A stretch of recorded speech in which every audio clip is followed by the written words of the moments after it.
Sa malayong Australia, ang Koreanong lalaki ay mag-isang lumipad sakay ng motorsiklo upang agawin ang maleta na puno ng pera at tumakas. Bagamat hinabol siya ng mga gangster na nagtatangkang patayin siya, nanatili siyang kalmado at nakaiwas sa kanilang mga putok ng baril. Hanggang sa napalibutan siya sa isang bangin. Nang walang pag-aalinlangan, inihulog niya ang motorsiklo sa malalim na tubig. At pagkatapos ay kalmadong lumangoy patungo sa kabilang pampang. Ang lalaking iyon ay walang iba kundi si Seogun. Lumaki siya sa kahirapan kaya napakahirap ng kanyang buhay. Kaya naman palagi siyang naghahanap ng paraan upang kumita sa ibang bansa kahit na iligal ang trabaho. Isang araw, dumating si Seogun sa pantalan para maghintay ng isda. Habang naka-stoplight, nakita niya ang kanyang motorsiklo na iniahon ng pulis. Pagkatapos dalhin ang isda sa restoran, nakatanggap siya ng tawag kaya dali-dali siyang umalis. Sa bahay, nagmadaling naglinis si Hiju at ang kanyang ama at lumabas upang maghintay. Umuwi si Seogun at nakilala si Kijong at nagpakita ng pagiging malapit. Dinala niya ito sa loob at nakita na naghihintay na ang opisyal ng hustisya. Nagduda sila na peke ang kasal ang dalawa, kaya tinanong nila siya tungkol sa impormasyon ng pamilya ng asawa niya. Sa kabutihang palad, maayos na sinagot ni Seogun ang mga tanong ng walang palya, kaya napilitang umalis ang opisyal. Nagmungkahi si Kijong na huwag na tayong magsinungaling pa at maging tunay na mag-asawa. Gayunpaman tumanggi si Seogun. Sa pagkakataong ito, umuwi na si Hiju at ang tiyuhin kaya umalis si Kijong. Sa Korea, nagtatrabaho si Hevon sa paglilinis ng aquarium sa Kilifcone. Habang nag-inspeksyon si Jong-ha, napansin niya ang isang mapanganib na sitwasyon, kaya tumakbo siya at tumalon sa tangke upang hilahin si Hevon pataas. Gayunpaman, hindi siya nakatanggap ng pasasalamat kundi sinigawan pa niya. Tinatanong kung sino siya at bakit siya naroroon. Dahil ang lugar na ito ay isang bawal na lugar na tanging ang mga naugnay na tao lamang ang pinapayagang pumasok. Sa pagkakataong ito, sinabi ni Suzy na nakatayo sa itaas na si Hevon ay nagtatrabaho ng part-time dito. Pagkatapos nito, pumasok siya upang magpalit ng damit at nagpaalam kay Jong-ha at Suzy bago umalis. Kinabukasan, sumakay si Hevon sa bus papunta sa paaralan at nabangga si Songchan. Hindi niya inasahan na kinuha niya ang kanyang pitaka sa nakasanayan. Nang buksan niya ito, nakita niya ang isang larawan ng pamilya sa loob. Samantala, sa Australia, pumunta ang mga gangster sa pantalan upang hanapin ang nawawalang pera na nahulog sa dagat. Sa kanilang pagbabalik, sinabi ni Seogun kay Tiyugo na siya ang kumuha ng pera. Kaya hayaan si Hiju na magpa-opera. Pagkatapos ay naghintay siya kay Hiju na lumabas ng ospital at dinala siya sa pamamasyal sa paligid ng lungsod. Tinanong niya kung ano ang sinabi ng doktor nang magpatingin siya. Masaya siyang sumagot na sinabi nilang mamamatay siya. Hiniling ni Seogun na magpa-opera siya dahil may pera na siya ngayon. Nagduda si Hiju na gumawa siya ng iligal na bagay upang magkaroon ng ganoong kalaking pera. Ipinaliwanag niya na nagpakasal siya ng peke kaya nagkaroon siya ng pera. Hindi mo kailangan gawin iyon para sa akin. Kailangan mo lang pakasalan ako. Pero hindi ko gusto ang isang taong may sakit na tulad mo. Kaya bukas magpa-opera ka. Pagkatapos ng matagumpay na operasyon, magpapakasal tayo. Biglang lumabas ang mga gangster. Nagtatakbo si Hiju pabalik at tinanong ang kanyang ama kung nasaan ang pera dahil nahuli si Seogun. Dito, si Seogun ay binugbog ng husto. Pinilit nilang tanungin siya kung nasaan ang pera. Ngunit hindi nagsalita si Seogun kahit mamatay pa siya. Inubos na pinuno ang lahat ng bala sa baril at isa na lang ang natira. Itinutok sa ulo ni Seogun at pinaputukan at kung mapalad siyang makaiwas sa 3 putok, ililigtas nila ang kanyang buhay. Samantala, tumakbo si Hiju at ang kanyang ama upang hanapin ang kotse ni Seogun at kunin ang pera. Sa Korea, hinanap ni Songchan ang bahay ni Hevon batay sa address. Nakita niya itong bumaba sa kotse at pumasok kasama ang lahat. Pumasok si Hevon sa silid at kinuha ang larawan ng pamilya upang tingnan. Naalala niya ang unang araw na dumating siya rito. Hindi gusto ni Taevon kaya tinulak siya pabagsak. Pagkatapos ay chinek ni Hevon ang kanyang mga gamit at napag-alaman na nawawala ang kanyang pitaka. Sa labas, tumawag si Songchan kay Seogun para mag-ulat, ngunit binalibag ng mga ito ang kanyang telepono. Samantala, sa wakas ay natagpuan na ni Hiju at ng kanyang ama ang pera. Agad silang nagmaneho paalis. Dito, nakaligtas si Seogun sa 2 putok ng baril. At ngayon ay may huling pagkakataon na lang. Gayunpaman, bago pa man makaputok ang baril, tumakbo si Hiju sakay ng kotse. Inihagis ng ama ang backpack ng pera sa lupa at binuhusan ng gasolina. Kung hindi nila pakakawalan si Seogun, susunugin niya ang lahat. Sa huli, pinakawalan nila ito para sa pera. Sumakay si Seogun sa kotse at tumakas habang nasusunog ang pera. Agad silang humabol at walang tigil na binaril ang kanilang sasakyan. Napansin ng pulisya at agad na humingi ng tulong. Nang dumating ang sasakyan ng pulis upang harangan ang daan, nakalagpas si Seogun. Kaya di naharang ang sasakyan ng mga gangster. Nakahinga ng maluwag ang lahat dahil nakatakas sila sa kalamidad. Sa pagkakataong ito, nakatanggap si Hiju ng tawag mula kay Songchan na nagsasabing natagpuan na niya ang kapatid ni Seogun. Habang si Hevon, bago matulog, ay maingat na nilock ang pinto. Ngunit hindi pa rin mapakali at patuloy na nakatingin dito. Takot siyang marinig ang mga yabag na papalapit sa silid. Bumukas ang pinto at dahan-dahang lumapit si Taevon. Akmang hahawakan ang mukha ni Hevon ngunit nagbago ang isip. Nang umalis siya sa silid, napaiyak siya ng malakas. Si Seogun naman ay tumawag kay Songchan para kumpirmahin. Sinabi niya na si Seogun ay parang nanalo sa loto ngayon dahil ang kanyang nawawalang kapatid na babae sa loob ng 15 taon ay nakatira na ngayon sa isang napakayamang pamilya. Naisip niya ang payo ni Songchan na bumalik at makita ang kanyang kapatid. Kasabay nito, naaalala ni Seogun ang sinabi ng doktor na hindi na magtatagal si Hiju. Nasaktan siyang makita silang matulog na mag-ama. Kung walang pera para sa operasyon, mamamatay si Hiju. Hindi niya kayang makita ang kanyang nakababatang kapatid na babae na nasa tabi niya sa loob ng maraming taon na umalis ng ganoon. Kaya nagpasya siyang bumalik sa Korea upang hanapin si Hevon para kumita ng pera. Bago umalis, binigyan niya ang ama ni Hiju ng form ng pagpaparehistro para sa operasyon. Nagbili na isagawa ito ni Hiju dito at mabilis niyang ipadala ang natitirang pera. Pagkatapos ay pumasok siya sa kotse at kinuha ang larawan ng pamilya at umalis, bumalik sa Korea pagkatapos ng 15 taon sa ibang bansa. Nakatayo sa bangin at nakatingin sa dagat tulad ng ginawa niya noong bata pa. Pagkatapos ay pumunta siya sa bahay upang makita si Songchan at itanong kung nasaan na ang babae. Sa pagkakataong ito, tumakbo si Hevon patungo sa performance. Nag-alala ang lahat nang makita siya dahil huli na siya. Dali-dali siyang dinala sa makeup table, isinuot din ni Hevon ang kwintas sa lid niya. Bagamat natatakot siya sa lalaki, nagtiis pa rin siya. Sa labas, nakarating na rin sina Seogun at Songchan. Nang makita na masyadong marangya ang lugar, hiniram niya ang jacket ni Songchan para isuot. Dahil hindi niya kayang makita ang kanyang kapatid pagkatapos ng 15 taon na may ganitong mapanganib na hitsura. Pagkatapos ay binuksan niya ang pinto at pumasok sa loob upang tingnan ang babaeng lumabas sa entablado. Hindi na iba sa anino ni Hanu noong bata pa. Umupo siya upang tumugtog ng piano at naalala ang kanyang nawawalang kuya. Isang napakasayang pamilya, kaya napakatamis ng pagtugtog ng piano ni Hevon. Hindi na niya kayang tumugtog pa kaya tumakbo siya palayo. Nang makita ito, nahilo ang kanyang ina at dali-dali siyang sumakay ng taxi. Pinilit ang driver na dalhin siya kahit saan. Kasabay nito, sumakay din si Seogun sa kotse, na nagtataka sa driver at tinanong ang dalawa. Sinabi ni Seogun na sundan lang ang babae. Nang makita niyang lumabas ang kuya niya para hanapin siya, hiniling niya sa driver na umalis na sila agad. Sa daan, hindi pa rin alam ng dalawa kung saan pupunta. Napilitang huminto ang driver upang magtanong muli. Sabay na sinabi ng dalawa na pupunta sila sa Namsan. Samantala, sa Australia, narinig ni Hiju na bumalik na si Seogun sa Korea. Kaya ayaw niyang magpa-opera dahil natatakot siyang baka mamatay siya at hindi na niya makita pa si Seogun. Kaya tumakbo siya sa kotse at sinabi sa kanyang ama na pupunta siya sa Korea. Sa pagkakataong ito, nakarating na ang dalawa sa Namsan. Nakatingin sa cable car sa itaas, naalala ni Hevon noong bata pa siya. Sa lugar ding ito, nagkaroon sila ng magagandang alaala kasama ang kanyang mga magulang at kuya. Ngunit hindi niya alam na hindi niya ito tunay na kuya.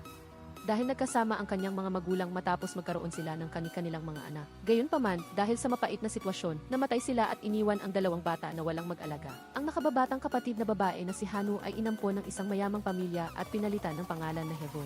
Habang ang kanyang kuya ay dinala sa Australia ng isang tao. Ngunit pagkatapos ng 15 taon, hindi nakilala ni Hanu si Seogun kahit na nasa harap niya ito. Nakatayo ang dalawa sa cable car na mailungkot sa kanilang mga puso. Lihim na tiningnan ni Seogun si Hevon, ngunit hindi naglakas loob na ibunyag sa kanya na siya ang kanyang kuya. Pagkatapos ay dahan-dahang hinubad ang kanyang jacket at isinuot sa kanya, tinanong kung gusto niya bang hawakan niya ang kamay niya. O hindi na ba siya natatakot dito sa itaas? Walang pag-aalinlangan, sinabi niyang tanging 6 na taong gulang na bata lang ang natatakot sumakay sa cable car. Biglang umuga ang cable car, kaya napahawak siya ng mahigpit sa kamay ni Seogun. Kaya nahihiya siyang bumitaw agad, walang sinabi si Seogun, kundi tumingin at ngumiti sa kanya, pagkatapos ay dahan-dahang hinawakan ang kamay ni Hevon. Ngunit nag-alinlangan siyang tumingin sa kanya at binawi ang kanyang kamay. Pagkatapos ay umakyat ang dalawa sa pinakamataas na gusali. Dito, tinanong ni Seogun kung hindi niya ba siya nakikilala. Ngunit tiningnan lang niya ito ng matagal pagkatapos ay tumalikod. Nang sumunod si Seogun, nakita lang niya ang jacket na iniwan niya. Samantala, malungkot siyang nakaupo sa bus nang hindi alam kung saan pupunta. Hanggang sa magdilim ay gumala siya pabalik at nakita ang kanyang kuya sa harap ng gate. Akmang papasok na siya, ngunit hindi siya pinayagan at hinila siya sa kotse para sumama sa kanya. Pumunta sa isang tindahan upang bilhan siya ng mga gamit at tumawag din upang ipaalam sa kanyang mga magulang. Pagkatapos ay dinala niya si Hevon sa isang bar kasama niya. Nagkataon na naroon din si Jongha. Nang makita niyang maalalahanin ito kay Hevon, naisip niya na ito ang kasintahan niya. Hindi rin naniwala ang mga kaibigan ni Taevon na kapatid niya ito. Dahil dito, naiinis si Hevon at tumayo, ngunit hinawakan niya ang kamay nito at sininyasan siyang umupo. Pagkatapos ay masaya siyang uminom kasama ang kanyang mga kaibigan, habang pinagmamasdan sila ni Jongha sa malapit. Nang lumabas si Hevon mula sa banyo, tinawag niya ito.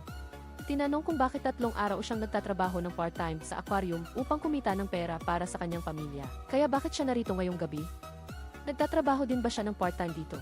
Nautal na sinabi ni Hevon na ipapaliwanag niya mamaya. Akmang aalis na siya nang hawakan niya ang kamay niya at pinigilan, hiniling na huwag nang magpatuloy sa pagsisinungaling. Sa pagkakataong ito, dumating si Taevon at nagtanong kung sino ang bastos na ito. Nang akmang lalapitan na niya, sinabi niya na ito ang kanyang nobyo, kaya huwag siyang maging pabaya. Na nagpagalit kay Taevon kaya hinawakan niya ang kamay nito at hinila. Hindi pumayag si Jongha at hinawakan ang kamay niya upang pigilan. Inakbayan si Hevon at tinanong kung gusto ba niya ang kasintahan ko.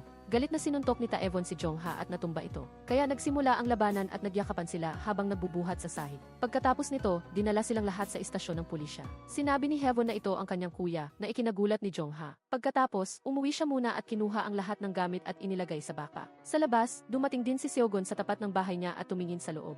Bigla siyang nakakita ng taxi na paparating kaya nagtago siya sa isang sulok upang magmasid. Nakita niyang nagmamadaling pumasok ang lalaki. Narinig ni Hevon ang mga yabag kaya nilock niya ang pinto. Sa labas, hinampas ni Taevon ang pinto habang tinatawag ang pangalan ni Hevon. Nang makita niyang ayaw niyang magbukas, kinuha niya ang susi. Kasabay nito, dumating ang kanyang mga magulang at pinigilan ang kanilang anak. Samantala, nakita ni Seogun na hindi nakalock ang pinto kaya pumasok siya. Hindi niya inaasahan na makita niyang inihagis niya ang backpack at nag-aalangan siya sa balkonahe, akmang tatalon. Kasabay nito, binuksan ng kanyang mga magulang at ni Taevon ang pinto at pumasok. Nang makita siyang nakatayo sa labas, pinayuhan siya ng kanyang ama na kumalma at makipag-usap. Humingi ng tawad si Taevon at nangako na hindi na niya gagawin iyon muli. Ngunit ayaw na niyang mabuhay sa pangalang Hevon.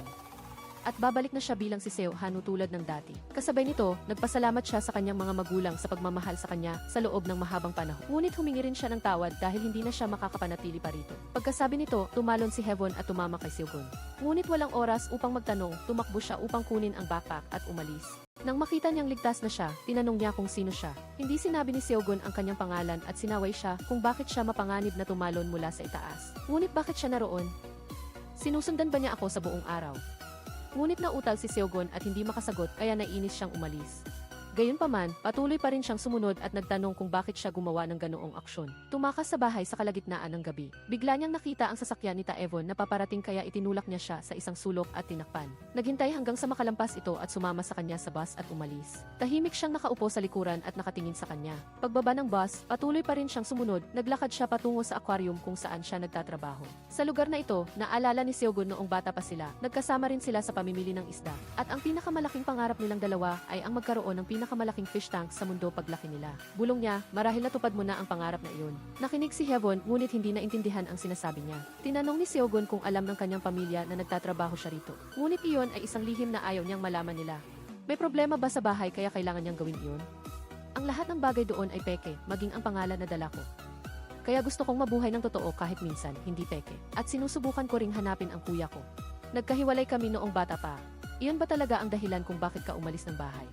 Samantalang pinalaki ka nila at ibinigay ang lahat ng kailangan mo. Totoo na lumaki ako ng walang anumang kakulangan at nakatanggap ng maraming pagmamahal mula sa kanila. Ngunit pakiramdam ko hindi sila ang tunay kong pamilya. At palagi akong nangangarap na makita muli ang kuya ko noong bata pa. Biglang dumating si Jongha at nagtanong kung ano ang ginagawa niya rito at sino ang taong ito. Hindi ito ang lugar para siya maging malungkot at basta na lang magdala ng tao. Pagkatapos ay hiniling niya kay Hevon na umalis na at huwag na siyang magpakita sa harap niya muli. Kinuha niya ang susi sa kamay niya at galit na umalis patungo sa kanyang silid at itinapon ito sa basurahan. Nang makita niyang gumagala siya sa kalye sa gabi. Lubos na nag-alala ang kanyang ina nang kumilos si Hevon ng ganoon. Nagdududa na may ginawa ang anak niya sa kanya. Ngunit inisip ni Hevon na kasalanan iyon ng kanyang mga magulang. Tinanong niya kung talagang itinuring ba nila si Hevon na kanilang anak. O gusto lang nila siyang gawing manika upang palitan si Hevon na namatay. Pagkatapos magsalita, galit siyang umalis patungo sa kanyang silid. Samantala, inihatid ni Seogun si Hevon sa bahay ni Songchan at pinatulog siya sa kanyang silid. Bigla niyang nakita ang pitaka nito sa mesa. Sa takot na matuklasan niya na kinuha niya ito, agad siyang tumalikod at isinilid ito sa kanyang jacket. Paglabas, tinanong niya si Seogun kung bakit niya ito dinala rito. At kung sinabi na niya sa kanya na siya ang kuya niya. Ngunit hindi alam ni Seogun kung paano magsimula. Nang gabing iyon, hindi siya makatulog at lumabas upang tingnan ang lungsod sa gabi. Kinabukasan, bumalik na sa Korea sina Hiju at ang kanyang ama. Pagpasok sa bahay, nakita niya si Hevon na natutulog ng mahimbing. Biglang nagising si Hevon at nagtanong kung sino siya. Sinabi niyang siya si Hiju at niyakap si Hevon upang aliwin. At sinabi rin na simula ngayon ay huwag na tayong maghiwalay pa. Biglang tumakbo si Songchan at hinila si Hiju palabas. Dinala ang kanyang kapatid na babae at ama sa silid upang mag-usap. Nang hindi nalalaman na umalis na pala siya doon. Nang bumalik si Seogun sa bahay na may dalang mga gamit, nakita niya ang tatlo na nag-aaway ng malakas. Galit siyang sumigaw kaya tumigil sila. Masayang tumakbo si Hiju at niyakap si Seogun ng mahigpit. Itinulak niya ito palayo at tinanong kung nasaan si Hanu. Pagkatapos ay binuksan ang pinto ng silid, ngunit hindi niya ito nakita. Agad na tumakbo si Seogun upang hanapin siya sa lahat ng dako, ngunit wala siyang nakitang anino niya. Kaya bumalik siya ng bigo at nakita si Hiju na naghihintay. Ngunit wala siyang sinabi at pumasok sa bahay. Kinuha ang kanilang backpack at itinapon sa labas. Kung sa pagbalik ko ay narito pa rin kayo ni Hiju. Hindi ko na kayo kailanman makikita pang muli. Umalis siya at tumakbo rin si Hiju upang habulin siya. Tinanong kung bakit siya galit na galit. Bumalik kaagad sa Australia upang tapusin ang operasyon. Ngunit idineklara ni Hiju na hindi siya magpapa-opera. Nagpagalit kay Seogun at akmang susuntukin siya. Pagkatapos ay inis na umalis, ngunit sinabi ni Hiju na dahil natatakot siya. Natatakot siyang hindi na niya siya makita pa. Sa bahay, kinalkan ni Taewon ang buong silid ni Haewon. Samantala, pumunta siya kay Songha upang humingi ng tawad at humingi ng pahintulot na magtrabaho siya sa loob ng 1 linggo bago umalis. Habang nagtatrabaho siya, dumating si Taewon.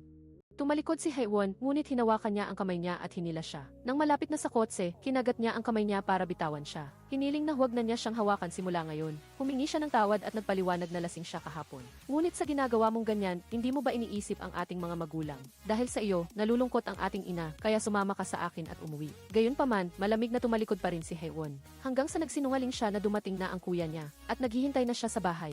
Kahit hindi naniniwala si Haewon, gusto pa rin niyang bumalik para tingnan.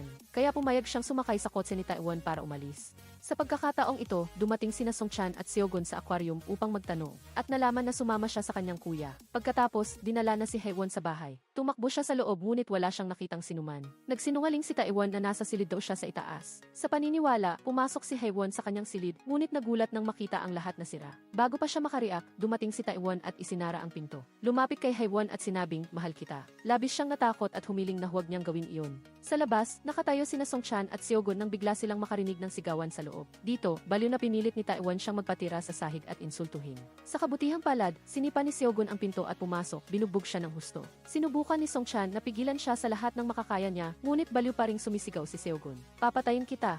Tinitigan niya ito at walang tigil na tumulo ang luha niya. Walang sinabi si Seogon at hinila siya. Sa labas, naaalala ni Haewon ang mga nakaraang pagkikita niya sa kanya. Hindi iyon nagkataon, kundi ang taong nasa harap niya ay ang kuya na matagal na niyang hinahanap. Kaya nahihiya siyang tinawag siyang kuya na nagpasakit kay Seogon. Tinanong kung bakit hindi siya umalis sa bahay na iyon ng mas maaga. "Ikaw nga talaga ang aking kapatid na lalaki." Hindi nagsalita si Seogon at sinubukang maglakad ng mabilis. Nagmadaling tumakbo si Haewon at yumakap sa kanyang kapatid. "Salamat at hindi mo ako kinalimutan at nagbalik ka." Noong sandaling iyon, nakita niya ang kanyang asawa na pauwi na. Nakita niya si Songchan na nakatayo sa harap ng bahay, kaya lumapit siya at tinanong kung sino ito. "Pag-usapan na lang iyan mamaya, pumasok na muna siya at dalhin ang kanyang anak sa ospital kaagad. Hindi ko maintindihan kung bakit nagpalaki kayo ng ganoon kasakit na anak." Naguluhan siya at hindi alam kung anong nangyayari. Sinabi ni Songchan na pumasok siya at tanungin mismo ang kanilang anak. Samantala, tinanong ni Haewon si Seogon kung bakit siya nagkunwari na hindi siya kilala kahit na nakilala niya siya sa simula pa lang. "O baka nagalit siya dahil hindi ko siya nakilala?" "Hindi iyon ang dahilan, kundi dahil natatakot ako. Dahil naisip ko na masaya ka sa iyong buhay, kaya tuluyan mo nang kinalimutan ang iyong nakababatang kapatid. Ang tanga ko naman para isipin iyon. Hindi kita kinalimutan kahit isang araw. Kung ganoon, mula ngayon ay hindi na tayo maghihiwalay pa. Para mabawi ang 15 taon na paghihiwalay." Pagkatapos, niyakap niya si Haewon at inalo. Pagkatapos nito, dinala niya siya pauwi. Tinanong ni Tiogo kung naaalala siya ni Hanwoo. Nakita siyang naguguluhan, sinabi ni Seogon na baka hindi naaalala ni Hanwoo si Tio. At sinabi na si Tiogo ay kababayan ng kanilang ama. Pagkatapos mamatay ng kanilang ama, dinala siya ni Tio sa Australia at pinalaki hanggang ngayon. Nagpatuloy si Hiju na si Tio rin ang naghiwalay sa dalawang magkapatid, kaya naganap ang trahedya ngayon. Pagkatapos ay humingi ng tawad sa kanya sa ngalan ng kanyang ama. Ipinaliwanag niya na hindi iyon ang dahilan, kundi dahil mahirap na mahirap si Tio noong panahong iyon. Kaya hindi niya kayang isama ang dalawang magkapatid. Sinabi ni Songchan na dahil doon ay inampun siya ng isang mayaman na pamilya. Samantala, nagdusa kami sa isang napakahirap na buhay. Kumakain kami ng isang beses lang sa isang araw. Minsan, kinailangan naming maghanap ng pagkain ni Seogon pati sa basurahan. Ngunit kahit paano, lahat ng iyon ay nakaraan na ngayon. Nagtrabaho kami at nagtagumpay sa Australia. Sa sandaling ito, pinaalalahanan ni Seogon si Hiju na uminom ng gamot. Ngunit sinabi niya na hindi na siya nasasaktan. Hindi siya nagsalita at kumuha ng tubig at pinainom siya. Pumasok sa kwarto, nagtataka si Haewon kung saan siya nasasaktan. Sinabi ni Hiju na ito ay isang aksidente, ngunit hindi naman malala. Pagkatapos ay ikinuwento niya ang unang araw ni Seogon sa Australia. Araw-araw, pumupunta siya sa dagat at tumatalon doon at umiiyak ng husto. Kinaumagahan, dinala ni Songchan si Seogon sa isang bahay. Sinabi niya na ang kaibigan na iyon ay pumunta sa Sydney kaya bakante ito ngayon. Agad siyang pumili ng suite sa aparador. Noong sandaling iyon, malungkot si Hanwoo at ayaw kumain o uminom. Nag-aalala ng gusto ang kanyang ina. Sa itaas nito, hindi niya alam kung nasaan si Haewon ngayon. Kaya humiling siya sa kanyang asawa na tulungan siyang hanapin ang kanilang anak na babae. Sa sandaling ito, pumasok si Seogon at Yumuko upang batiin silang dalawa. Ipinakilala niya ang sarili bilang si Seogon, ang kapatid ni Seo Hanwoo. At mula ngayon, huwag mo nang tawaging Haewon ang aking kapatid. Nakita siya ng lalaki at humingi ng tawad para sa ginawa ng kanyang anak. At ngayon, labis din itong nagsisisi. Ngunit higit sa lahat, kailangan ng pamilya namin si Haewon. Ngayon, ang kailangan kong malaman ay kung ano ang ginawa ng iyong anak kay Hanwoo mula noon hanggang ngayon. At lagi kong tinatanong kung alam ba iyan ng mag-asawa. Ngunit inakala niyang lahat ay hindi pagkakaunawaan lamang. Hindi namin alam ang tungkol dyan. Dahil sa nakalipas na 15 taon, lumaki sina Taewon at Haewon na parang magkapatid. At si Taewon ay mas mabuting kuya kaysa kaninuman. Isang mabuting kuya na ginahasa ang kanyang kapatid para ipahiya siya. Sabihin mo ang gusto mong sabihin. Gayunpaman, naniniwala akong lahat ay hindi pagkakaunawaan lamang. Dahil si Haewon ay napakalaking tulong para ipamalit sa nawala kong anak na babae. Nagalit si Seogon, pinukpok ang mesa at tumayo. Hindi ko inakala na si Hanwoo ay nabubuhay sa ganoong bahay mula noon. Pamalit lang siya sa nawalan niyong anak na babae. At isang laruan para magsaya ang inyong anak. Dapat pala, pinatay ko na siya noong sandaling iyon. Huwag ninyong isipin na mayroon kayong ilang pera at minamaliit na ninyo ang lahat. Sa aquarium, tumingin si Dong Ha sa tangke at biglang nakita si Haewon. Kaya lumabas siya at tinawag siya upang makipagkita sa kanya sa opisina. Ano ang nangyari at ngayon ka lang nagpakita? Yumuko lamang siya upang humingi ng tawad at nangakong hindi na niya ito guguluhin pa. Agad na tinanong ni Dong Ha kung nahanap na niya ang kanyang kuya. Kaya, ayos lang ba kung mag-resign na siya dito? Gayunpaman, hindi siya nagsalita at umalis. Hinabol siya ng lalaki at hiniling na sumisid siya ngayon. Dahil gusto kong suriin ang lalim ng pagdive ng empleyado. Noong sandaling iyon, inayos ni Tiogo at ng kanyang anak ang mga gamit ni Seogon. Pagbalik ni Hiju at nagtanong, nalaman niyang aalis na ito para mamuhay mag-isa. Hinabol niya ang kanyang kapatid at tinanong kung bakit hindi mananatili si Seogon dito. Dahil paano niya hahayaang tumira si Hanu sa ganoong kaliit na lugar. Gayunpaman, ayaw ni Hiju. Sa sandaling ito, nakasuot ng diving suit si Haewon at sumisid sa tangke. Nakatayo rin si Dong Ha sa labas at pinagmamasdan ang kanyang gawain sa loob. Pagdating ni Seogon, umupo din siya upang manood. Sa loob, nagpakita siya ng profesionalismo sa pagganap kasama ang mga isda. Matapos ang trabaho, pumalakpak ang lahat ng malakas. Nagpalit siya ng damit at lumabas, nakita niya si Dong Ha na naghihintay. Humingi siya ng tawad dahil sa pagkakaroon ng hindi magandang pag-iisip tungkol sa kanya noon. Biglang lumitaw si Seogon at sinumbatan siya dahil sa pagiging mahigpit sa kanyang kapatid. At idineklara na hindi na niya hahayaang magtrabaho si Hanu dito. Gayunpaman, gusto pa rin niyang gawin ang trabaho na gusto niya. Dahil dito, hindi nakapagsalita si Seogon, kaya hinila na lang niya ang kanyang kapatid at umalis. Sa kabilang banda, nakita ng lalaki ang kanyang anak at hiniling na pumunta agad ito sa Amerika. Gayunpaman, idineklara niyang aalis lamang siya kung sasama si Haewon, dahil hindi niya ito kayang iwan. Mahal na mahal niya ito. Nagulat ang kanyang mga magulang nang marinig ito. Samantala, dinala ni Seogon ang kanyang kapatid para bumili ng isda. Habang nakasakay sa bus, tinanong ni Hanu kung kailan ikakasal si kuya kay Hiju. Ngunit sinabi niyang huwag pakinggan ang sinabi ni Hiju. Dahil tiningnan niya lang ito bilang isang kapatid tulad niya. Gayunpaman, mas gusto niya ito ng kaunti kaysa kay Hiju. Pagkatapos, dinala niya si Haewon sa bahay at sinabing kanya iyon. Dinala niya ito sa loob at inilagay ang mga bagong bili na isda sa tangke. Sinabi na ito ang kanyang unang maliit na dagat. Salamat sa pagtupad mo sa pangako mo sa akin noong bata pa tayo. Mula ngayon, hindi na kita hahayaang umiyak. Sa sandaling ito, dumating si Hiju sa bahay. Bago pa man magulat si Seogon, niyakap at hinalikan siya ni Hiju ng mariin. Pagkatapos ay tinanong niya kung nasaan ang kanyang kwarto. Agad siyang hinila ni Seogon sa loob at hiniling na umalis na ito. Gayunpaman, hindi pumayag si Hiju, dahil inakala niyang hindi naman sila magkapatid sa dugo. Kaya hindi sila maaaring manatili ng magkasama ng ganito. Paano mo malalaman kung anong mangyayari kapag dalawa lang sila? Nang marinig ito, tiningnan lang ni Seogon si Hiju nang walang magawa. Kung hindi ka papayag na manatili ako, sasabihin ko sa kanya ang totoo. Agad na tinawag ni Hiju si Hanu, kaya tinakpan niya ang bibig ni Hiju. Sa sandaling ito, binuksan ni Hanu ang pinto at nakita silang magkayakap. Nagtaka siya, tila may tumawag sa akin. Ngunit umiling silang dalawa at sinabing wala. Pagkatapos bumalik ni Hanu sa kanyang kwarto. Nagbigay siya ng kondisyon na kung mananatili siya dito, hindi niya guguluhin si Hanu. Pagkatapos, dinala niya si Hiju sa kwarto at humingi ng pahintulot na manatili kasama niya. Sa sandaling ito, sinabi ni Hanu na nagugutom siya, kaya bumaba silang dalawa sa kusina para magluto. Habang kumakain, tinanong ni Hanu kung anong kurso ang kinuha niya sa Australia. Nagdahilan si Seogon na nag-aral siya ng economic psychology. Labis siyang humanga sa kanyang kuya.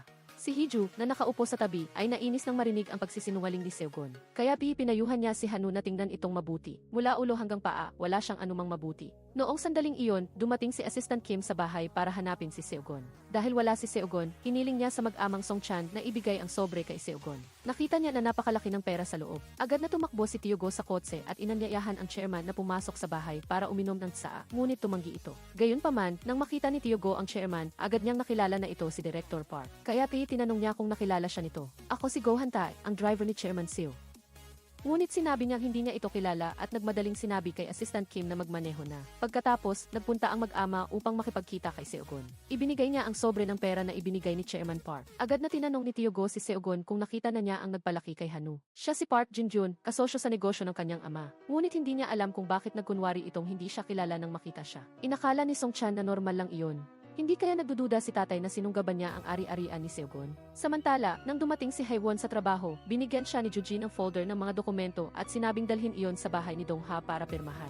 Dumating siya sa lugar at nakita ang lalaki na mahimbing na natutulog.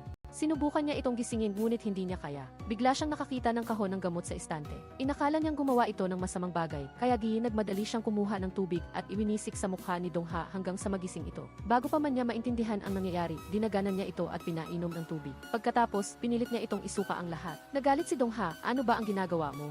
Kinuha ni Haewon ang kahon ng gamot at itinaas, hindi mo ba ito ininom? Huwag mong isipin na gumawa ako ng masamang bagay, ha? Tinitigan lang siya ni Haewon ng may pagkailang. Pagkatapos, dinala niya ito para kumain. Nagtataka si Haewon, hindi ka ba okay at hindi ka pumasok sa trabaho? Sinabi niya na araw ng pahinga niya iyon.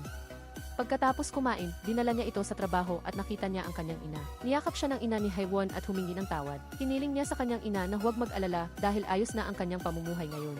Bagamaki, sinubukan ng kanyang ina na kumbinsihin siyang umuwi. Ngunit tumanggi siya at sinabing gusto lang niyang manirahan kasama ang kanyang kuya. Natatakot ka ba kay Taewon? Huwag kang mag-alala, malapit na siyang pumunta sa Amerika, kaya huwag kang matakot at umuwi ka na sa akin.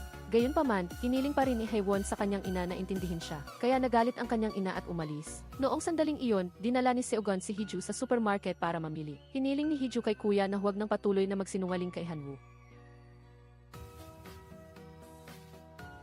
Naiinis si Seogon kaya itinigil niya ang sasakyan at pinababa ito. Pinagalitan niya ito na kung patuloy niyang pag-uusapan iyon, hindi na niya ito kailanman makikita pa. Pagkatapos, pumunta siya para makipagkita kay Hanwoo na nagtatrabaho. Nagbiruan silang dalawa ng masaya. Nang lumabas si Haewon, tinanong ni Misu kung kailan siya mag-i-immigrate sa Australia kasama ang lalaking iyon. Sinabi ni Haewon na kuya niya iyon. Nagduda si Misu dahil magkaiba sila ng apelyido. Akala niya, plano niyang magkaroon ng peking kasal para makapunta roon dahil madalas itong ginagawa ni Songchan. Sa sandaling ito, nakarating si Hiju sa bahay, binuksan ang refrigerator at ipinasok ang kanyang mukha para magpalamig. Naisip niyang may ginagawang hindi tama si Seogon kay Hanwoo. Kaya binalak niyang sabihin kay Hanwoo ang katotohanan na hindi niya tunay na kuya si Seogon. Gayunpaman, pinigilan siya ng kanyang ama at kuya, pinayuhan siyang manatili at huwag gumawa ng anumang bagay. Dahil kasalukuyang nagsisikap si Seogon na magsinungaling kay Hanwoo. Sinabi niya na dapat sabihin sa kanya ang buong katotohanan. Samantala, lumabas si Haewon para makipagkita sa kanyang kuya na naghihintay. Habang sakay ng kotse, nagtaka si Haewon at sinabi niya na inarkilan niya iyon kasama ang bahay. Dinala niya ito sa tabi ng flyover. Naalala niya noong bata pa, madalas silang nakikita ng kanyang kuya dito tuwing umuwi ito mula sa paaralan. At ngayon, tumakbo din sila ng magkasama ng ganoon. Biglang nagtanong si Hanwoo, ano ang trabaho mo? Sinabi niyang nagbebenta siya ng mga produktong pandagat. Nagtaka si Hanwoo at sasabihin pa sana, ngunit kinuha ni Seogon ang pitaka at ibinigay sa kanya. Mayroon ding cellphone sa loob. Sinagot niya ang tawag at si Seogon ang tumawag. Sinabi niya na kapag mayroon na siyang cellphone na ito, tawagan lang siya anumang oras at dadalo siya. Labis na naantig si Hanwoo at naisip, kung hindi ka sana kuya ko, mamahalin kita. Samantala, naisip ni Hiju ang sinabi ng kanyang ama. Lahat ng ginagawa ni Seogon ay para sa gastos ng kanyang operasyon. Hindi kinaya ni Hiju ang pagkabigla.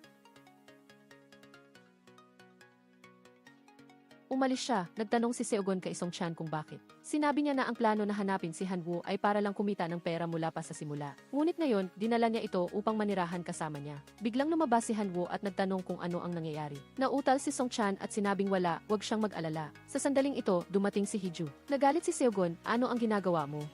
Walang sabi-sabi, sinampal niya ito at galit na umakyat sa hagdan. Inilagay niya ang lahat ng kanyang gamit sa backpack at sinabing aalis na siya. At mula ngayon, ituring natin na hindi tayo nagkakilala. Kaya huwag ka nang gumawa ng kahit ano at umalis siya. Sinubukang habulin siya ni Seogon at pigilan siya. Umiyak siya at sinumbatan siya na napakasama niya. Bakit mo itatapon ang iyong konsensya para sa akin? Ano ang mangyayari kapag nalaman ni Hanwoo ang katotohanan? Sa takot na baka masabi ni Hiju ang lahat sa gitna ng kanyang pagkabalisa. Upang maiwasan ito, niyakap at hinalikan siya ni Seogon sa harap ng lahat. Itinulak niya ito at nagtanong, ano ang ginagawa mo? Ano ang pinatutunayan ng isang yakap at halik? Ang iyong mga mata na ang nagsasabi ng lahat. Niyakap siya ni Seogon at sinabing nagkamali siya. Ngunit huwag mong isipin na ginagawa ko ito para sa iyo, kundi para sa akin lang. Dahil mabubuhay lang ako kung buhay ka. Pagkatapos makapasok ng lahat sa loob, lumabas si Hanwoo at tinanong si Seogon kung ano ang nangyari. Ngunit sinabi niyang hindi naman malaking bagay kaya pag-usapan na lang nila mamaya. Kinabukasan, ibinigay ni Chairman Park ang tiket sa eroplano at hiniling sa kanyang anak na umalis kaagad. Huwag na niyang isipin na makikita pa si Haewon. Sa labas, nakatayo na si Seogon at Songchan sa harap ng kumpanya. Pagkaraan ng ilang minuto, ipinaalam iyon ng sekretarya sa lalaki. Nakita sila ni Taewon kaya nagduda ito. Dito, nag-alok si Seogon ng trabaho.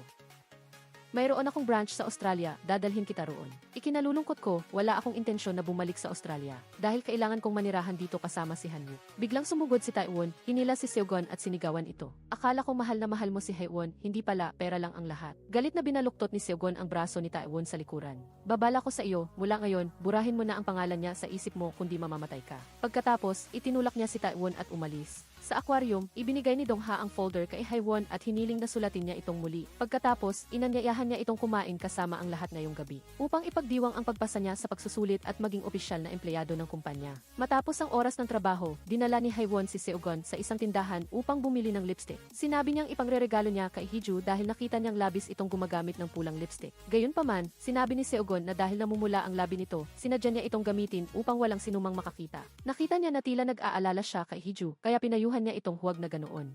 Magiging ayos siya pagkatapos ng operasyon. Nagtanong si Haewon tungkol sa bayad sa operasyon, ngunit sinabi ni Seogon na huwag siyang mag-alala dahil maaayos din iyon. Paano mo aayusin iyon? Sa pamamagitan ba ng pagnanakaw o panloloko? O baka sa pamamagitan ng paghahanap muli ng magpapakasal ng peke? Ayaw iyon ni Hiju at ayaw ko rin. Kaya, wag mo na iyong gawin. Kakausapin ko si inay para humingi ng tulong. Labis na nagalit si Seogon at binalaan siyang huwag na huwag niya silang pupuntahan para magmakaawa. Kahit na kailangan kong maging pulubi o magnanakaw, hindi ko papayagan na gawin mo iyon. Dahil ang problema ni Hiju ay problema ko. At umalis siya, naiwan si Haewon na nakatayo doon na tulala. Noong sandaling iyon, pumunta si Hiju sa isang panaderya upang mag-apply para sa trabaho. Pagsapit ng gabi, nagtipon ang buong kumpanya para kumain at ipagdiwang ang bagong miyembro. Gayunpaman, malungkot ang pakiramdam ni Haewon kaya umupo lang siya at uminom ng alak. Biglang tumunog ang telepono, si Seogon ang tumatawag ngunit pinatay niya ang tawag. Pagkatapos kumain, nagkasama-sama silang lahat para mag-videoke at magsaya. Nakaupo si Dongha sa ibaba at nakatingin sa kanya ng may pag-iingat. Sa labas, habang inaalalayan niya si Jujay, nakita niya si Haewon na lasing din. Kaya, pagkatapos ipasakay si Jujay sa kotse, dali-dali siyang tumakbo upang hanapin ito. Nakita niya ito na nakatayo sa hintayan ng bus, tumatawa ng mag-isa. Nang makilala niya ito, nagkwento ito ng marami at pagkatapos ay bumagsak sa kanyang bisig at natulog. Hindi alam ni Dongha kung nasaan ito, kaya tinawagan niya si Seogon para ipaalam. Agad na nagmaneho si Seogon. Habang mahimbing na natutulog si Haewon, kinuha ni Dongha ang panyo at tinalian ang sugat sa kanyang paa. Pagkaraan ng ilang minuto, dumating din si Seogon. Nang malaman niya na nagkaroon ng party ang kumpanya ngayong araw, sinumbatan ni Seogon si Dongha, bakit mo hinayaan ang mga empleyado na uminom ng hindi kontrolado? Pagkatapos, binuhat niya ito at isinakay sa kotse para umuwi. Kinabukasan, nakita ni Songchan si Misu at ipinaalam sa kanya na kaarawan ni Hanu ngayon, kaya inanyayahan niya si Misu na sumali. Pinayuhan niya itong huwag sabihin kay Hanu dahil lihim ang paghahanda para masurpresa siya. Narinig ni Dongha ang usapan habang nakatayo sa tabi. Kaya, nilapitan niya ito at nagtanong kung gusto ba niyang kumain ng seaweed soup at nagkunwari siyang humihingi ng panyo na ginamit niya kahapon. Kaya sinabi niyang ihahatid niya ito pa uwi pagkatapos ng trabaho para kunin iyon. Sa bahay, nakatanggap ng balita ang ina na hindi sumakay ng eroplano si Taewon. Pagkatapos ng trabaho, umalis si Haewon at si Dongha ay nagmaneho para sunduin siya. Galit na galit si Taewon habang nakatayo sa malayo at nagmamasid kaya tumakbo siya upang sundan ang kotse nilang dalawa. Sa bahay, handa na ang lahat, naghihintay na lang sa kanyang pagbabalik. Pagdating niya, sinabi niyang maghintay na lang siya dito at papasok siya para kunin iyon. Gayunpaman, nagdesisyon si Dongha na sumama sa kanya. Pagbukas niya ng pinto at pagpasok, sinubuan siya ng cake sa mukha ng lahat. Sinabi ni Hiju na kukunin niya ang damit na ipapalit ni Jongha. Hindi niya inaasahang matatagpuan niya ang nawawala niyang pitaka sa drawer. Samantala, pag-uwi ni Seogon mula sa pamimili, nakita niya si Taewon na nakatayo sa harap ng bahay. Hinila niya si Taewon at sinermonan, "Bakit ka nandito? Binalaan na kita. Pero wala ka ring pinagkaiba. Nakakahiya na hanapin mo lang siya dahil sa pera. Kahit pahiyang-hiya ako sa lahat ng tao sa mundong ito, hindi ako kasing hiya mo." At binalaan niya si Taewon sa huling pagkakataon na huwag siyang magpapakita kay Hanu, kung hindi, papatayin niya ito. Umalis siya, ngunit hinamon siya ni Taewon. Nagbanta siya na sasabihin niya ito kay Haewon. Sa galit, bumalik si Seogon at binugbog siya ng matindi. Gayunpaman, habang tumatalikod siya, kinuha ni Taewon ang basag na bote ng alak at sinaksak siya. Napaupo si Seogon habang hawak ang sugat at pilit na pumasok sa bahay bago nawalan ng malay. Agad siyang dinala sa ospital para sa emergency treatment. Pagkaraan ng ilang sandali, lumabas ang doktor at nagulat na stable na ang kondisyon niya. Nagdududa si Songchang na ang pamilya ni Hanu ang gumanti dahil wala namang kaaway si Seogon sa Korea. Nang marinig niya ito, pumunta siya sa bar para hanapin si Taewon at tanungin kung bakit niya ginawa iyon. Pagkatapos, galit na galit siyang sinigawan, "Masama ka. Bakit mo ginalaw ang kuya ko? Hindi pa ba sapat ang panliligalig mo sa akin sa loob ng 15 taon? Hindi ako naging komportable na kasama ka sa iisang bahay. Araw-araw para sa akin ay impyerno. Pero pilit kong tiniis ito sa takot at panginginig. Dahil lang sa pakiramdam ko ay may utang na loob ako sa aking mga magulang kaya hinayaan ko na lang. Pero simula ngayon, kung liligaligin mo pa ang kuya ko, papatayin kita. Kung hindi mayaman ang pamilya ko, hahanapin pa ba ng gung iyon ang kapatid niya? Lahat ay dahil lang sa pera. Kung hindi ka naniniwala, tanungin mo ang tatay. Dahil ang gung iyon ay isang manloloko, hindi siya katulad ng iniisip mo." Pagkatapos, hiniling niya na samahan siya sa SEA at hindi na sila babalik dito. Ngunit umalis pa rin siya ng malamig. Sa sandaling ito, nagising si Selgon at nagtanong kung nasaan si Hanu. Nang malaman niyang pumunta siya para hanapin si Tevon, nagplano siyang hanapin ito, ngunit lumitaw siya. Lumapit siya at mahigpit na niyakap si Selgon habang umiiyak ng humahagulgol. Nang makita iyon, umalis na lang ang lahat para iwanan siya sa tabi niya. Dito, ibinigay ni Selgon ang regalo ng kaarawan para sa kanya. Iyon ay isang kwintas na may pendant ng ngipin ng pating. Narinig niya na basta't suot ito ng isang tao, poprotektahan nito ang taong iyon mula sa kamalasan. Nang gabing iyon, humingi siya ng tawad kay Selgon dahil sa nagkaroon siya ng masamang isip tungkol sa kanya. Kung hindi ako nakatira sa isang mayaman na pamilya, hahanapin mo ba ako? Pero ngayon, ang pinakamahalaga sa akin higit sa lahat ay ang pagkakaroon mo sa tabi ko. Iyon lang, sapat na para maging masaya ako. Nang gabing iyon, hindi makatulog si Selgon. Kinabukasan, dinalhan siya ni Zongha ng prutas. Nagpahayag din siya na nagde-date sila na ikinagulat ni Selgon. Nautal si Hevon na nagsabing nagbibiro lang siya. Bigla, pumasok ang lahat kaya umalis siya. Sa labas, sinaway niya ito kung bakit siya nagbiro ng ganoon. Ngunit sinabi niyang hindi siya nagbibiro. Pagkatapos, iginiit niya na simula ngayon ay sisimulan na niyang makilala siya. Bagamat hiniling ni Hevon na huwag niya itong gawin dahil wala siyang intensyon sa kanya. Ngunit hindi pinansin ni Zongha at hinila siya patakbo dahil huli na sila sa trabaho. Nagpahayag ng inis si Selgon kung bakit nakikipag-date ang lalaking iyon kay Hanu. Nagtaka si Songchan kung bakit nag-react ng ganoon si Selgon. Ganoon din ang naisip ni Tyugo. Sa kabilang banda, inihatid ni Zongha si Hevon sa kanyang trabaho. Binigyan niya ito ng regalo sa kaarawan at dali-daling umalis. Binuksan ni Hevon ito at nakita na si ng empleyado. Masaya siyang isinuot ito at pumasok kung saan nakita niya ang kanyang ama. Inalok siya nito na tumira sa Australia. Dahil sa ganitong paraan, mas mabilis siyang malilimutan ng kanyang ina at ni Tevon at hindi na nila siya guguluhin pa. Magiging mas komportable rin ang buhay niya kaya gihipag-isipan niya itong mabuti. Sinubukan niyang kumbinsihin si Selgon na sumama. Samantala, nagtatrabaho si Hiju sa panaderya. Pagkatapos ng trabaho, binisita niya si Selgon at nalaman niyang nakadischarge na ito. Kaya umuwi siya at sinaway ito kung bakit hindi na lang nagtagal sa ospital at nandito. Sinabi ni Selgon na malakas na siya ngayon. Agad niya itong niyakap dahil natakot siyang baka namatay ito kahapon. Sa sandaling ito, nakasakay si Hevon sa bus at iniisip ng husto ang mga sinabi ng kanyang ama. Pag-uwi niya, sinermonan siya ni Selgon ng husto dahil sa pakikipag-date kay Jongha. At sinabi na hindi magandang tao ang lalaking iyon. Walang imik na umakyat si Hanu sa kwarto ng malungkot. Biglang pumasok si Hiju at nakita ang kwintas na may ngipin ng pating na suot ni Hanu. Lumapit siya at nagtanong, ano yan? Sinabi ng kanyang kuya na iyon ay regalo sa kaarawan. Galit na pinuntahan ni Hiju si Selgon at nagtanong kung bakit ibinigay niya ang kwintas niya kay Hanu. Bakit mo sinabing kwintas mo yan?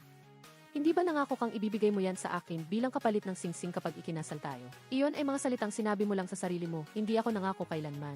Nagsimula silang mag-away ng maingay. Sa sandaling ito, bumukas ang pinto at pumasok si Hanu at nagtanong. Sinabi ni Hiju na malapit na siyang operahan at malapit na silang bumalik sa Australia. Sa panahong iyon, ano ang gagawin niya kung hindi siya babalik sa bahay? Ngunit ipinahayag ni Selgon na hindi siya babalik doon at kikita siya ng pera para sa operasyon niya dito. Kung hindi siya pumayag, bumalik na lang siya sa Australia ng mag-isa. At mananatili siya dito para tumira kasama si Hanu. Umiiyak si Hiju habang tinitingnan siya at umalis. Tumakbo siya pabalik sa kanyang kwarto, nagtalukbong ng kumot at humagulgol sa dito. Sinabi ni Hanu kay Selgon na gusto rin niyang pumunta sa Australia. Hindi dahil kay Hiju kundi dahil sa kanyang ina at kay Tevon.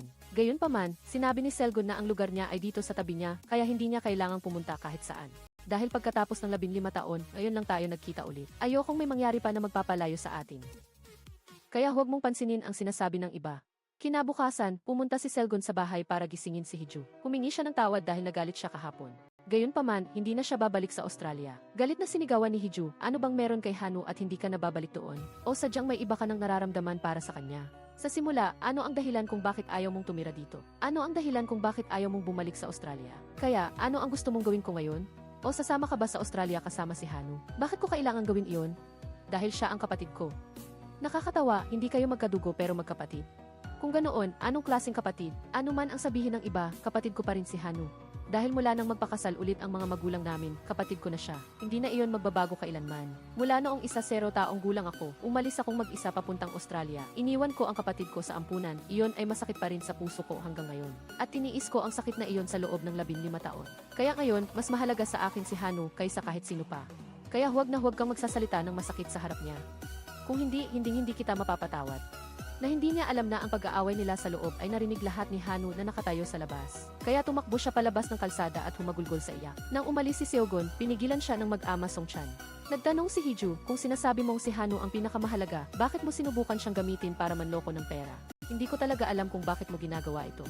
Hindi ko kailangan at hindi kailanman humingi sa iyo na gawin ang anuman para sa akin. Huwag mo ring intindihin kung buhay ako o patay. Kung gayon, hindi na kita intindihin pa simula ngayon at galit siyang umalis. Nakatingin si Hevon mula sa isang sulok, nahihiyang umiyak nang malaman niyang hindi siya tunay na kapatid ni Seogun. Pagkatapos, pumunta siya sa aquarium at nakita si Songha. Nakita niya itong basang-basa at lumuluha.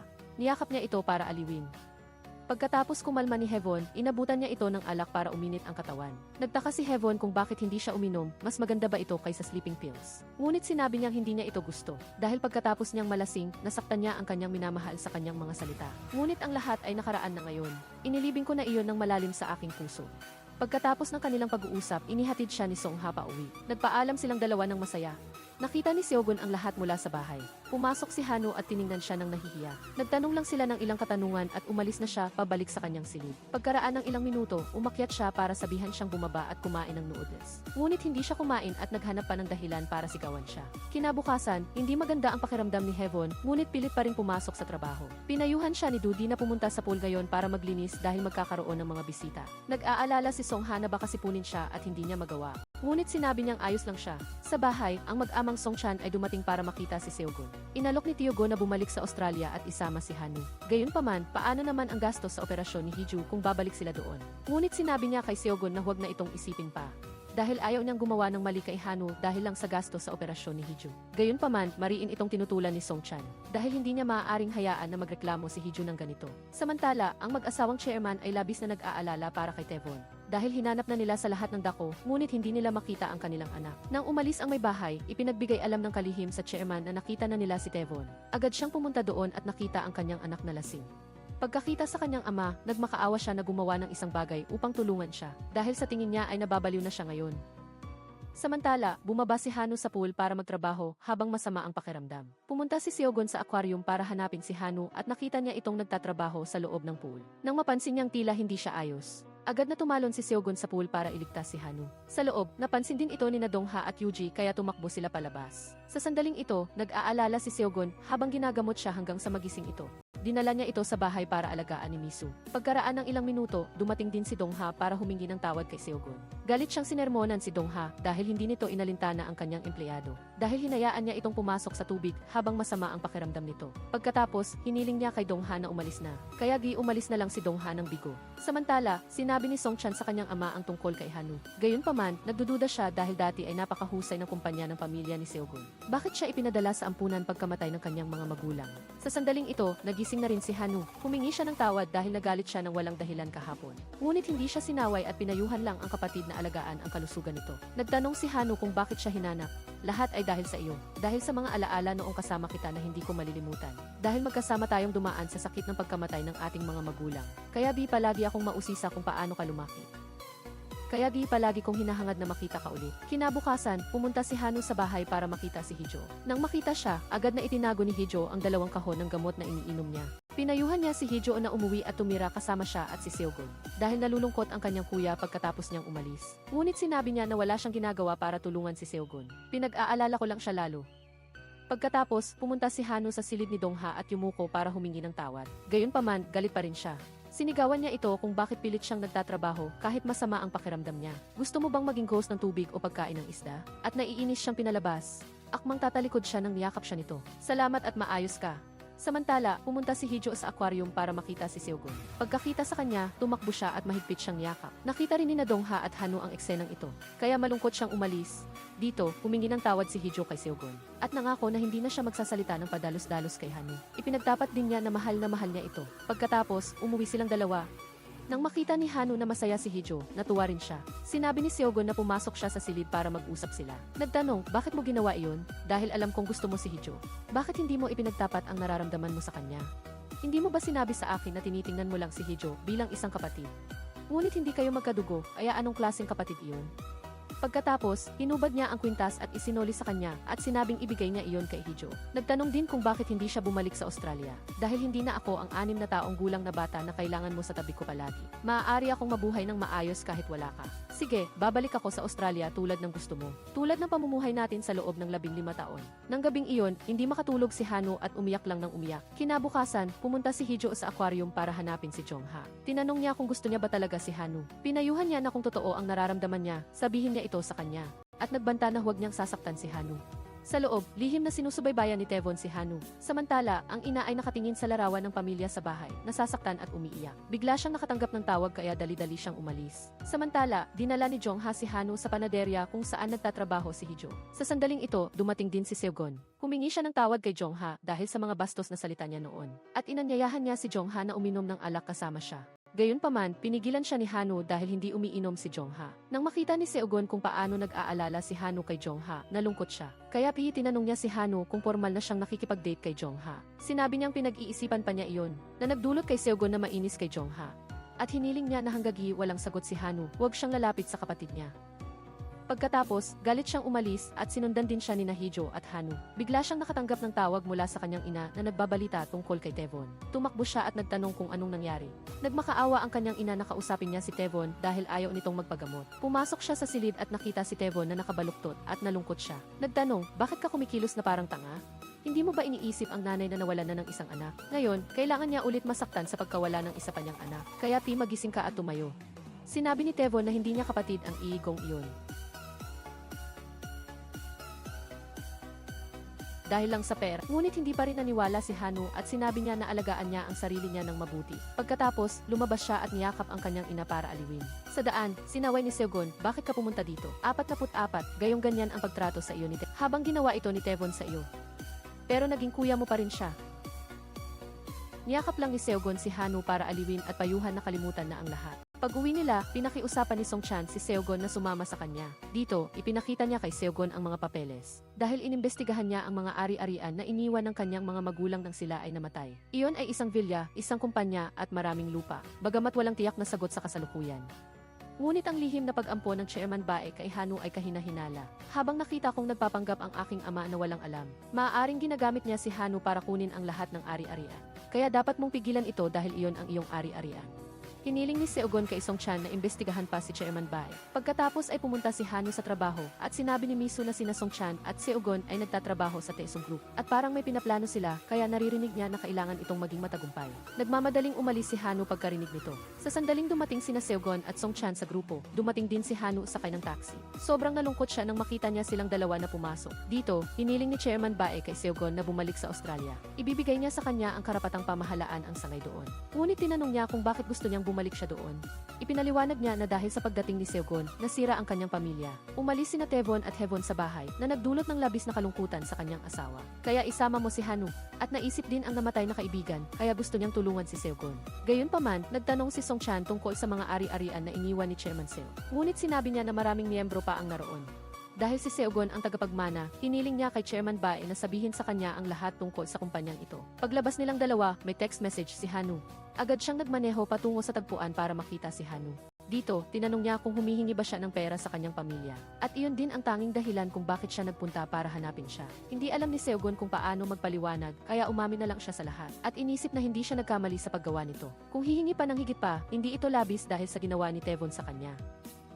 Pagkasabi nito, galit na umalis si Seogon. Gayunpaman, sa daan, nagsisi siya at bumalik upang hanapin si Hanu, ngunit hindi niya ito nakita. Nang umuwi si Hijo, nakita niyang nakasubsob siya at umiiyak sa dilim. Sinabi niya na siya ay isang hayop at wala ng mukha para harapin ang sinuman.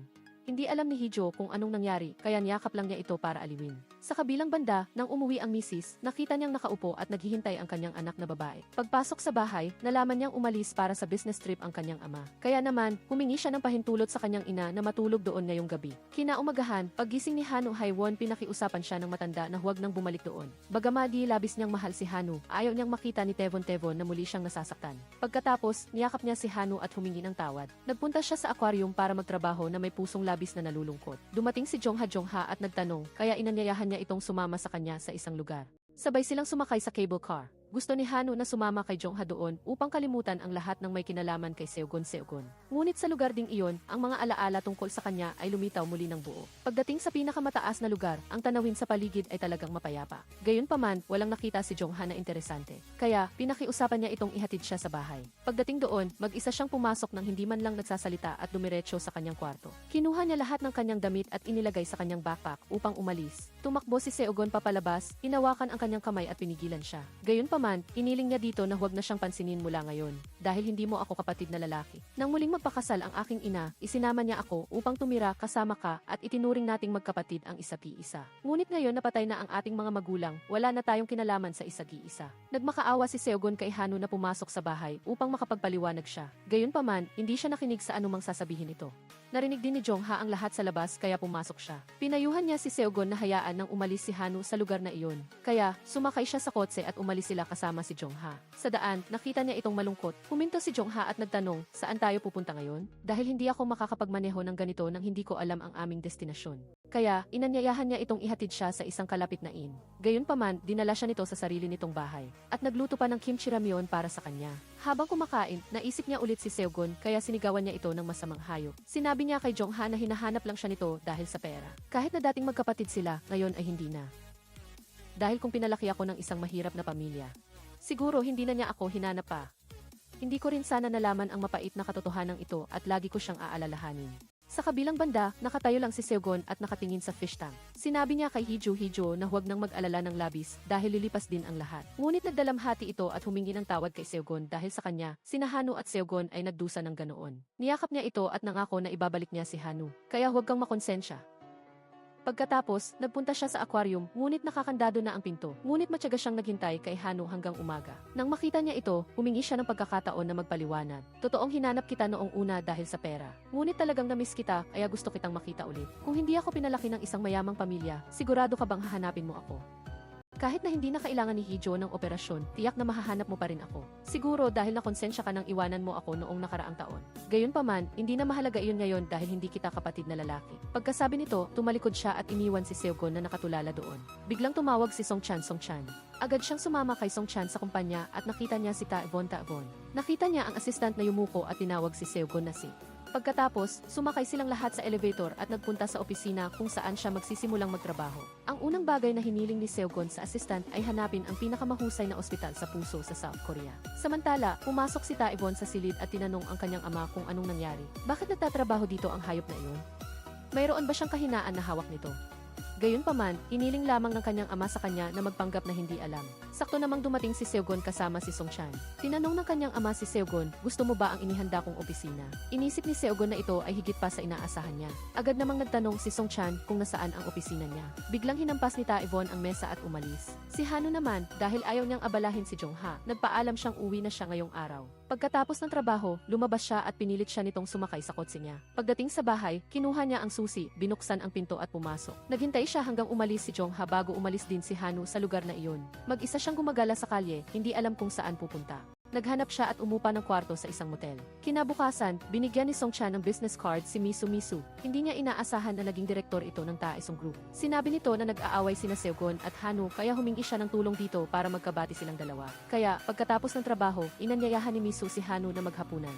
Gayunpaman, dumating si Jongha at sinabing mayroon na siyang appointment kasama niya. Kaya sumama si Misu sa kanila. Dito, dinala din ni Song Chan si Seogon para maghintay. Pagkaraan ng ilang minuto, pumasok silang tatlo. Ngunit nang makita ni Hanu si Seogon, umalis agad siya. Tumakbo si Jongha at pinayuhan siyang kausapin si Seogon upang ayusin ang hindi pagkakaunawaan. Ngunit diretsahan siyang tumanggi, sinabing wala na itong kinalaman sa kanya ngayon.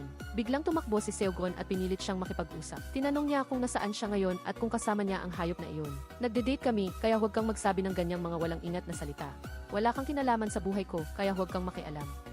Gayunpaman, mariing pinigilan ni Seogon ang pag-alis niya. Kaya nakialam si Jongha sa usapan nilang dalawa. Ngunit tinanong ni Seogon kung sino siya para makialam sa problema niya. Sa galit, sinuntok ni Jongha si Seogon. Sinabihan niya itong anong klaseng kuya siya na laging ipinapakita ang damdamin ng walang taros. Pagkatapos, pinasakay niya si Hanu sa kotse at umalis sila. Naiwan si Seogon na nakaupo mag-isa at nakatulala. Nakatingin din si Hijo sa kanya mula sa malayo. Kinabukasan, nagpunta si Taebon para makita si Hanu at hiniling na mag-usap sila. Humingi siya ng tawad kay Hanu sa mga ginawa niya dito noon. Pagkatapos, nagtanong siya, nasaan ka ngayon? Sinabi ni Hanu na umalis na siya sa bahay ni Seogon dahil hindi niya ito totoong kuya. At hinanap lang niya ako dahil sa pera. Kaya wala akong dahilan para manatili doon. At huwag ka na ring mag-alala sa akin. Noong gabing iyon, pagkatapos ng trabaho, umalis si Hanu at palihim na sumunod si Hijo. Ngunit nahuli siya ni Hanu. Pagpasok sa kwarto, humingi ng tawad si Hijo kay Hanu dahil kasalanan ko, hindi si Seogon. Wala siyang ibang pagpipilian. Gayunpaman, ayaw makita ni Hanu ang sinuman mula sa pamilya ni Hijo, kasama na si Seogon. Dahil lahat sila ay nagsinungaling. Alam kong nagkamali ang pamilya namin sa iyo.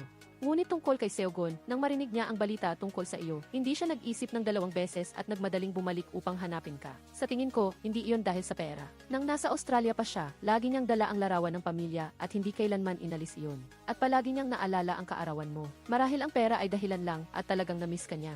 Ngunit para sa akin, wala na siyang kinalaman sa akin ngayon. Nang hindi makumbinsi si Hanu, tinawagan ni Hiju si Seogon. Palihim siyang nakatayo sa labas at pinagmamasdan si Hanu habang lumuluha ang kanyang mga mata. Hindi niya alam ang gagawin kaya yumuko lang siya at umiyak. Pagkatapos, nakipagkita siya kay Jongha. Tinanong niya ito kung talagang gusto mo si Hanu, bakit mo hinahayaan siyang mamuhay ng mag-isa sa isang inn. At hiniling niya dito na kumbinsihin si Hanu na umuwi at siya na ang aalis. Dahil bukas ay ang anibersaryo ng kamatayan ng aming mga magulang, hindi ko siya maaaring hayaang mamuhay ng ganoon. Kinabukasan, dinala siya ni Jongha upang mamili ng damit. Pagkatapos, dinala niya ito sa isang lugar na hindi alam ni Hanu. Dito, inihayag niya na ngayon ang araw ng kamatayan ng kanilang mga magulang. At ang lugar na ito rin ang pinagkalatan ng kanilang abo noong taong iyon. Si Hanu ay tumingin sa dagat ng may sakit at nakita si Seogon. Lumapit siya at tumayo sa tabi nito habang lumuluha ang kanyang mga mata. Tahimik namang nagmaneho si Jongha palayo. Dito rin, ikinuwento ni Seogon ang tungkol sa kanyang sarili noong siya ay 6 na taong gulang. Nang dalhin siya ng kanyang madrasta sa bahay, nagsisimula pa lang siyang matutong maglakad. Wala pa siyang pangalan noon, kaya ginamit ang kanyang pangalan para ipangalan sa kanya. Ganyan ka dumating at naging nakababatang kapatid ko. Kaya hindi talaga kita kayang iwanan. Dahil ikaw lang ang natitirang pamilya ko sa mundong ito. Kaya patawarin mo ako. Sa kabilang banda, nagpunta si Taewon para makita ang kanyang ama at sinabi sa kanya na umalis na si Hanu sa bahay ni Seogon. Kaya hindi na kailangang makinig sa kanila ang kanyang ama.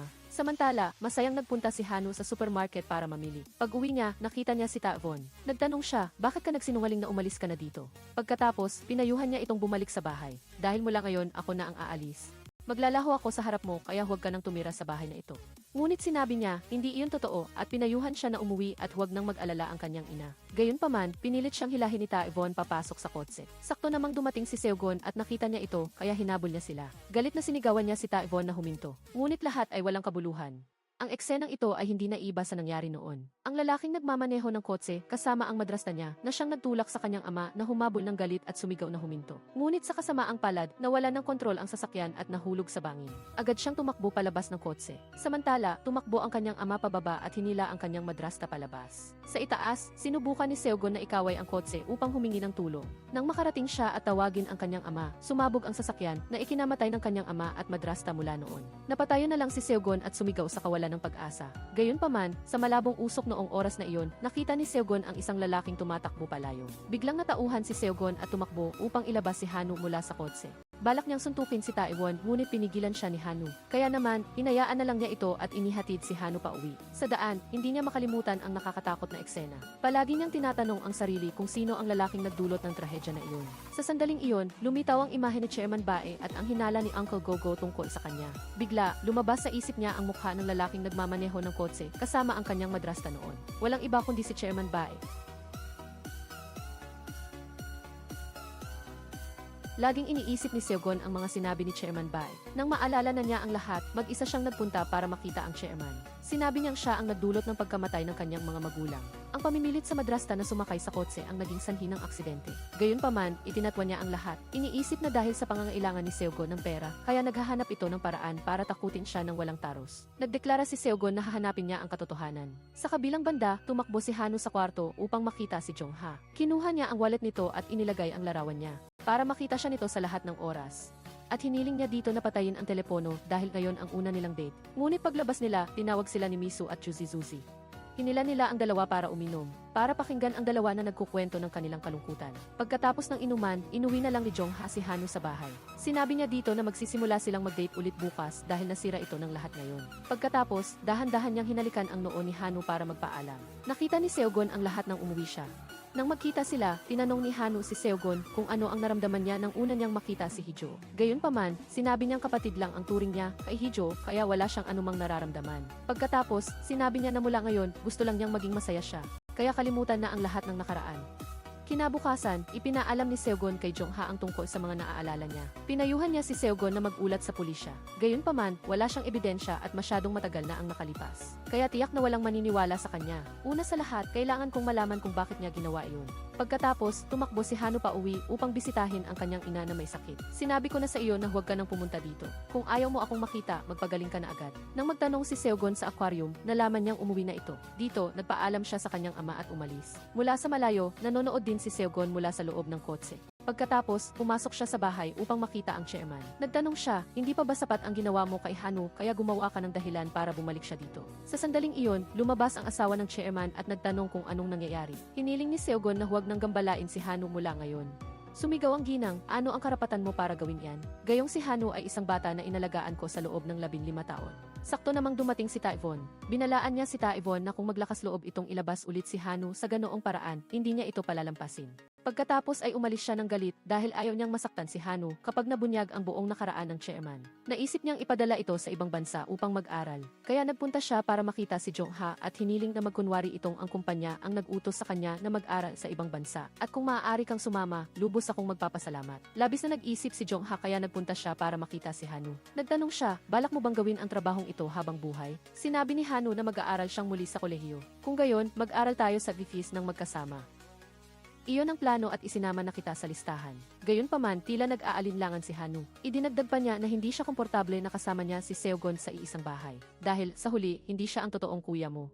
Samantala, nagpunta si Hee-ju sa ospital para magpa-check up. Sinabi ng doktor na maganda ang kondisyon niya at ito na ang tamang oras para magpa-opera. Nag-isa si Hee-ju at nag-isip ng labis. Nang makita niyang lumabas si Seogon, tumakbo siya at niyakap ito ng mahigpit. Nagtanong ito, ano ang sinabi ng doktor? Umiti siya at sinabing, sabi nila mamamatay ako, pero pagkatapos pa ng 50 taon. Pagkatapos, umuwi silang dalawa at dahil nakita nitong pagod si Hee-ju, inalok siya nitong umakyat sa likod niya para kargahin. Sa oras na iyon, nasa likod din nila si Hanu. Nang makita ang eksena, may kakaibang naramdaman si Hanu sa kanyang puso. Hindi niya maintindihan kung bakit ganoon ang naramdaman niya, kaya nag-isa siyang nag-inom. Pagkaraan ng ilang minuto, dumating din si Misu at nakipag-inuman sa kanya. Nang malasing na siya, tinanong niya si Misu kung ano ang gagawin niya kung may magandang pagkakataon siyang mag-aral sa ibang bansa. Dahil ito ay parang isang bagong simula para sa hinaharap. Pinayuhan siya ni Misu na sunggaban iyon agad. Pagkatapos, hirap na hirap siyang dinala sa hintayan ng boss. Sumunod, tinawagan niya si Jongha. Samantala, tinawagan ni Hanu si Seogon habang siya ay lasing. Agad itong tumakbo papunta sa kotse niya. Kasabay nito, paalis na rin si Jongha. Dalawang lalaki ang tumatakbo sa daan patungo sa kanya. Gayunpaman, nauna si Seogon at ginising si Hanu. Dahil sa kalasingan, napahiga siya sa katawan nito. Dahilan para labis itong mailang at pinayuhan siyang mag-ingat. Kakaiba ang naramdaman ni Hanu dahil palaging bumibilis ang tibok ng puso niya tuwing kasama niya ito. Narinig ni Jongha ang lahat habang nakatayo sa tabi. Sa sandaling iyon, bumalik si Misu na may dalang tubig at nakita silang lahat. Kaya lumapit si Jongha bilang kasintahan at binuhat si Hanu papunta sa kotse niya para iwi. Pagkatapos, binuhat niya ito papasok sa kwarto. Sa labas, hiniling ni Jongha na sa susunod na mangyari ito, siya na lang ang tawagin. Dahil sa huli, nagtiwala ka sa akin at ipinagkatiwala mo siya sa akin, hindi ba? Kinabukasan, dinala niya sa kanya ang mga kinakailangang dokumento para sa pagpapatala. Gayunpaman, sinabi ni Hanu na hindi pa siya nakakapagdesisyon kung aalis ba siya o hindi. Pero ito ay isang magandang pagkakataon, kaya bakit ka nag-aalala? O gusto mo bang magpatuloy sa pagtira sa iisang bahay, kasama ang isang kuya na hindi mo kadugo? Kaya wala kang dahilan para tumanggi. Samantala, nagpunta si Seogon sa kumpanya at nakita si Taevon. Bagamat galit na galit, hindi niya alam ang gagawin kaya tinanong niya si Seogon kung bakit siya ganoon kasigurado. Dahil hindi na ako 0 taong gulang, kaya kung may tanong ka, magtanong ka sa iyong ama. Pagkatapos, nagpunta siya sa bahay upang bisitahin si Hee-ju. Nagkasama silang humiga sa bakuran para magpainit sa araw. Dito, pinayuhan ni Seogon si Hee-ju na huwag siyang bigyan ng pagmamahal dahil hindi niya ito mahal. Tinitingnan lang kita bilang isang kapatid na babae na kailangan ng pangangalaga. Nagtanong siya, dahil ba iyon kay Hanu? Kahit bago pa dumating si Hanu, hindi mo pa rin ako minahal. Pagkatapos ay niyakap niya si Hee-ju para aliwin. Sakto namang dumating sina Jongha at Hanu at nakita sila. Nang aalis na sana si Hanu, hinawakan niya ang kamay nito at pinigilan. Pagkatapos, umupo silang dalawa at nagtanong tungkol sa sakit ni Hee-ju. Pinaalalahanan ni Seogon si Hee-ju na magpahinga sa loob dahil mapapagod ito kung matagal siyang mananatili doon. Dinala niya ito sa kwarto upang magpahinga. Samantala, nakadama ng inis si Hanu nang makita niya ang labis na pag-aalala ni Seogon kay Hee-ju. Bagong malis, nagluto si Seogon ng kaunting pagkain para kay Hee-ju. Nagtataka naman si Jongha kung bakit ganoon ang ugali ni Hanu. Nagtanong siya, nahihiya ka bang kasama ako? Mag-on-date tayo pero parang estranghero tayo. Dahan-dahang lumapit si Hanu kay Jongha at ipinantay ang ulo niya sa katawan nito. Pagdating sa aquarium para magtrabaho, narinig ni Hanu si Juzi na nagsasabing walang plano ang kumpanya para sa mga empleyado na mag-aral sa ibang bansa. Agad niyang nakita si Jongha at nagtanong. Ngunit sinabi nito, mahalaga ba iyon? Gayunpaman, ayaw ni Hanu na laging binabalutan ng iba. Gusto niyang maging malaya sa kanyang buhay at magpasya para dito. Inihayag naman niya na pumayag na si Seogon dito. Kaya huwag ka nang mag-isip pa, umalis ka na lang ng tahimik. Samantala, naghahanap ng alahas sina Songchan at Seogon. Noong gabing iyon, umuwi si Hanu at nakita si Jongha. Sinabi niya na dumating siya dahil inanyayahan siya. Kasabay nito, dumating sina Seogon at Songchan. Sa loob, maganda ang pagkakahanda ng lahat para mag-propose si Songchan kay Misu. Pagpasok ni Misu, kinanta ni Songchan ang isang kanta para sa kanya. Sa pagtatapos ng kanta, inabot niya ang isang baukwet ng bulaklak sa kanya. At lumuhod siya at inabot ang singsing na labis na ikinatuwa ni Misu. Kaya isinuot niya ang singsing at pumayag maging asawa niya. Dito rin ipinahayag ni Jongha na mag-aaral sila ni Hanu sa Amerika. Narinig ito ni Misu at binati siya. Sina Hiju at Songchan naman ay labis na nagulat. Binati rin siya ni Seogon. Agad namang naiinis si Hanu at sinabi na kung alam niyang gusto niya ang posisyon na iyon ay mas maaga pa siyang aalis. Nagsimula silang mag-away sa harap ng lahat. Sa daan pa uwi, napansin ni Jongha na kakaiba ang damdamin nila. Kaya't nag-ikot siya at pinuntahan si Hanu para magtanong. Sa iyo ba, mas mahalaga ang salita ni Seogon kaysa sa akin? Binibigyan kita ng kalayaan ngayon, piliin mo ako o si Seogon. Pagkatapos ay umalis siya na may mabigat na damdamin. Samantala, nasasaktan si Taewon na makita ang kanyang ina na yakap ang damit ni Haewon habang umiiyak. Kinaumagahan, bumaba ulit sa pabrika ang mag-ama ni Songchan. Nakatanggap din ng balita ang chairman. Sa sandaling ito, pumasok si Taewon sa kwarto ni Seogon at inutusan siyang umalis doon. At sinabing si Haewon ang kanyang kapatid. Anak siya sa labas ng tatay niya, kaya wala siyang kinalaman sa iyo. Narinig ito ni Seogon at inakala niyang baliw si Taewon, kaya nagbigkas ng walang kwentang salita. Pagkatapos ay lumabas siya na parang tulala at punong-puno ng galit. Kaya't pinuntahan niya ang chairman at tinanong kung totoo ang sinabi ni Taewon. Kung totoo nga ito, hindi siya tao. Dahil pinabayaan niya ang kanyang anak na babae na magtiis sa takot sa loob ng 15 taon nang walang anumang intensyon na makialam. Paano matitiis ni Hanu ang sakit na ito? Pagkatapos magsalita, agad umalis si Seogon. Kinaumagahan, hindi matawagan ni Hanu si Jongha, kaya nag-alala siya ng sobra. Kaya't nagtanong siya kay Zuzi. Nalaman niyang nasa probinsya siya, kaya nagbus si Hanu papunta doon. Nakita niya itong nakaupo mag-isa at nanghuli ng isda gamit ang sip. Sinisi ni Hanu si Jongha kung bakit siya naglaho at nag-alala siya ng ganoon. Naparito ako ngayon upang sabihin sa iyo na nakapagdesisyon na ako. Iyon ay sasama ako sa iyo sa Amerika. Nang tumalikod siya, niyakap siya ni Jongha at hinalikan. Pag-uwi ni Hanu sa bahay, wala siyang nakita. Samantala, dahil sa sobrang pagkabigla ni Seogon sa narinig niyang balita, uminom siya ng husto at nahiga sa overpass. Pagkatapos ay umuwi siyang lasing at nakita si Hanu na nakaupo sa harap ng pinto at naghihintay. Nakita siya at lumapit si Hanu at tinanong kung bakit siya nahuli ng ganoon. Pagkatapos ay humingi siya ng tawad dahil sa pagtaas ng boses niya kahapon. Walang sinabi si Seogon at niyakap siya ng mahigpit. Tinanong niya sa sarili kung anong gagawin niya sa kanya ngayon. Walang naintindihan si Hanu. Kinaumagahan, nakaupo si Songchan kasama si Seogon. Nagduda siya na si Hanu ang anak ng chairman. Agad na inutusan ni Seogon si Songchan na tumahimik. Hindi siya dapat magsalita ng mga pabigla-biglang salita na maririnig ni Hanu. Pagkatapos ay nagpatuloy siyang uminom mag-isa. Biglang may grupo ng mga lasing na tao ang lumapit at nang away sa kanya. Binugbog siya ng mga ito at hindi siya lumaban. Pagkatapos ay dinala silang lahat sa presinto. Gayunpaman, nanahimik lang siya sa lahat ng tanong ng pulis. Sa oras na ito, umuwi si Hanu, ngunit hindi niya nakita si Seogon. Tumawag siya at nalaman niyang nasa istasyon ng pulisya ito. Agad na tumakbo si Hanu doon para ipiyansa siya. Ngunit nagpakita ng inis si Seogon at hindi siya pinayagang lumapit. Sinasabing pagkakamali ang paghahanap sa kanya. At marahil ay pagkakamali na ito simula nang ipinanganak siya. Kaya mawala ka sa aking harapan. Natigilan si Hanu sa narinig at patuloy na bumuhos ang luha mula sa kung saan. Nang gabing iyon, tahimik siyang umupo sa tabi ni Seogon at pinahira ng gamot ang sugat nito. Pagkatapos ay nakatulog siya doon nang hindi namamalayan. Kinaumagahan, nagising si Seogon at nakita si Hanu na mahimbing na natutulog sa kanyang tabi. Nang magising si Hanu, wala na si Seogon. Sa oras na ito, pumunta si Jongha sa tindahan ng alahas para bumili ng singsing. Samantala, pumunta si Hanu sa bahay at nakita si Hijo. Sinabi niya na kakaiba ang kilos ni Seogon nitong nakaraan. Paulit-ulit siyang umiinom, nagagalit at hindi man lang umuwi. Kahapon pa, dinala siya sa istasyon ng pulisya. Kaya sa palagay ko, tiyak na may nangyari. Sinabi ni Hijo na marahil lahat ay dahil sa kanya, dahil ang kanyang ampon na ama ay kaibigan ng ama ni Seogon. Simula nang mamatay ang kanyang mga magulang, kinuha nito ang lahat ng ari-arian ng kanilang pamilya, at siya rin ang nagdulot ng pagkamatay ng kanyang mga magulang. Sa oras na ito, nakaupo si Seogon kasama ang chairman. Inamin nito na si Haewon ang kanyang anak na babae. Ngunit noong una, hindi ko alam na may anak ako sa babaeng mahal ko. Hanggang sa lumabas siya sa tabi ng iyong ama. Ngunit hindi ko sinasadyang dulutan sila ng kamatayan. Iyon ay isang hindi sinasadyang aksidente lamang.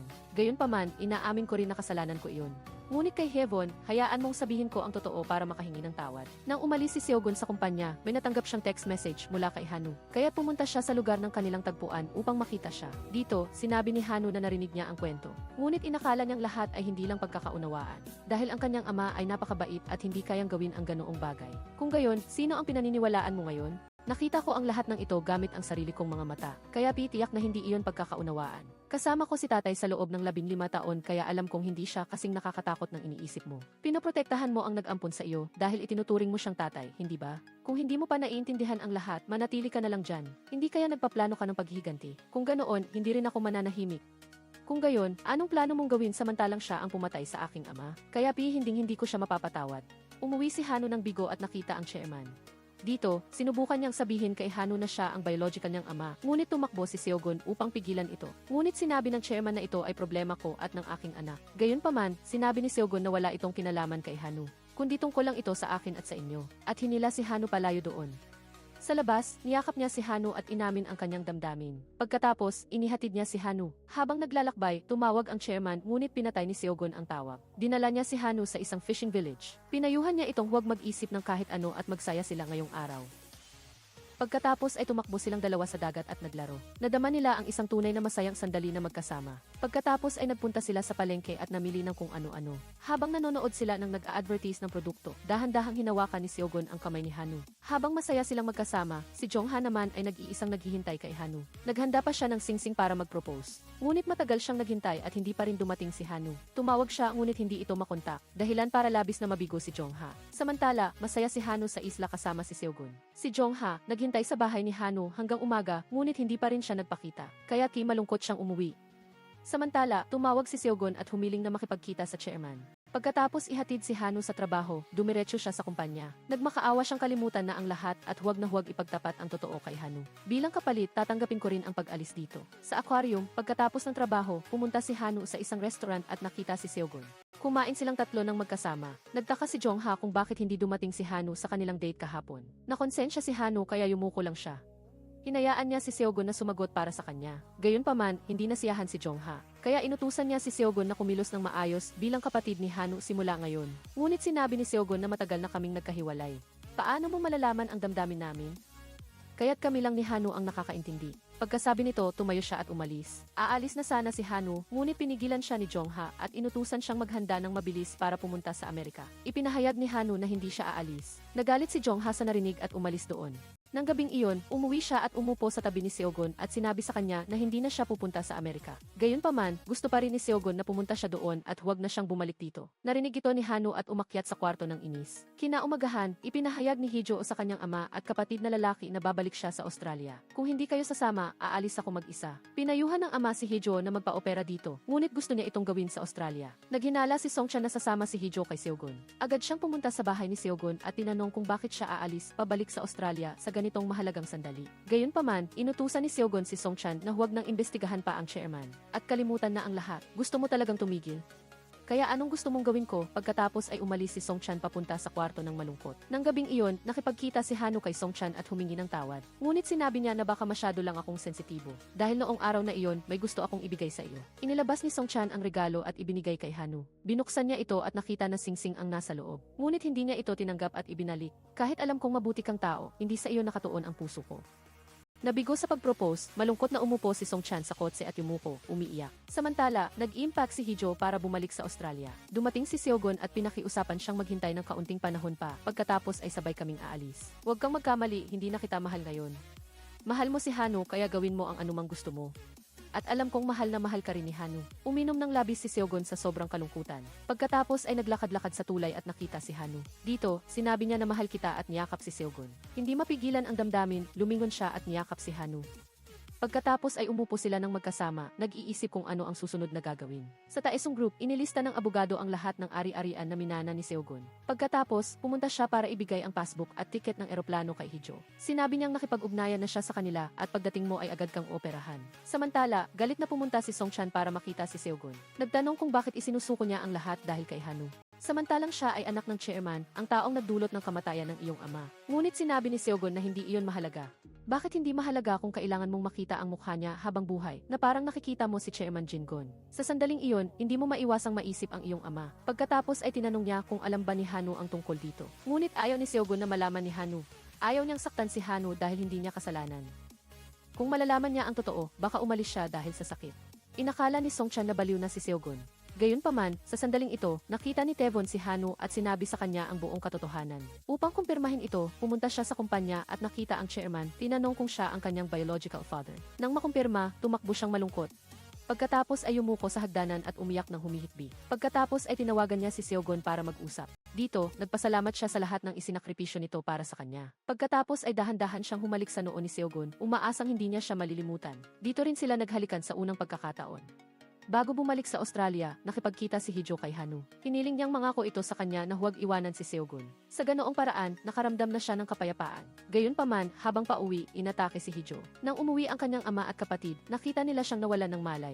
Agad siyang dinala ng dalawa sa emergency room ng ospital. Nagmadali ring dumating si Seogon nang malaman ang balita. Pagkatapos ng pagsusuri, sinabi ng doktor na mayroon siyang sintomas ng pagpalya ng puso. Ang kasalukuyang kalagayan ay napakasama at napakahirap mabuhay. Mukhang walang intensyon ang pasyente na magpa-opera. Sa sandaling ito, dumating din sina Misu at Hanu upang bisitahin si Hijo. Ngunit hindi tinanggap ni na Songchan at Uncle Go si Hanu. Kaya lumabas siya hanggang lumabas si Seogon.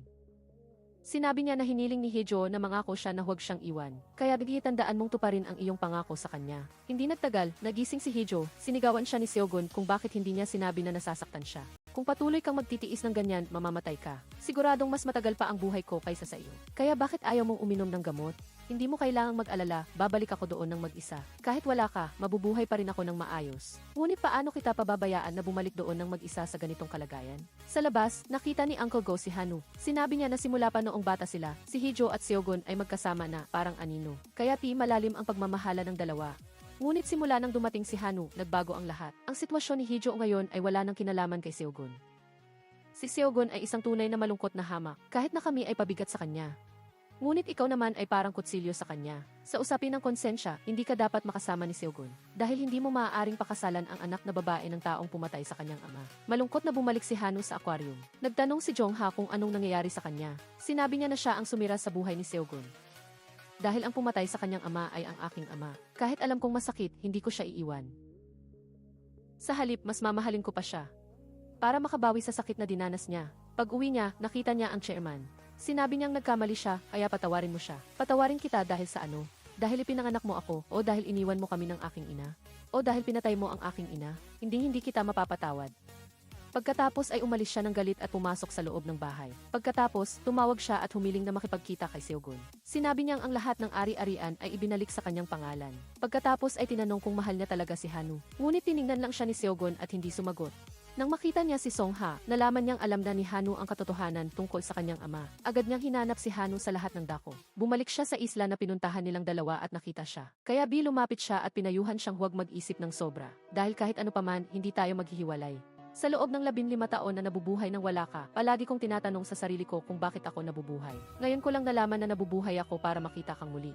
Para mayakap ka at mahalin ka. Para makabawi sa panahong iniwan kitang mag-isa. Sa sandaling iyon, umalis ang chairman sa bahay. Pinahatid ng may bahay ang kanyang asawa sa trabaho nang hindi alam na iyon na ang huling pagkakataon. Dahil sa daan, inutusan niya ang driver na huminto para siya na mismo ang magmaneho. Ang tanawin ng araw na iyon ay bumalik sa kanyang alaala, kaya hindi siya nakapag-focus at nagdulot ng aksidente. Ang libing niya ay napakalungkot. Hindi matawagan ni Tevon si Hanu, kaya tinawagan niya si Seogon para ipaalam. Agad niyang dinala si Hanu sa funeral home. Nag-iisang pumasok si Hanu at tumingin sa larawan ng kanyang ama nang may matinding kalungkutan. Samantala, nakatanggap ulit ng balita si Seogon na kritikal si Hijo. Nag-aalala siyang tumakbo at nagtanong kung ano ang nangyari. Nagreklamo si Uncle Go na baka mamatay si Hijo. Sa labas, sinabi ng doktor na napakahina ng pisikal na kalagayan ng pasyente, kaya mahirap na siyang operahan ngayon. Ngunit kahit operahan, napakahirap maging matagumpay. Nagulat ang lahat nang marinig ang balita. Sinabi ni Seogon sa kanila na namatay na ang chairman.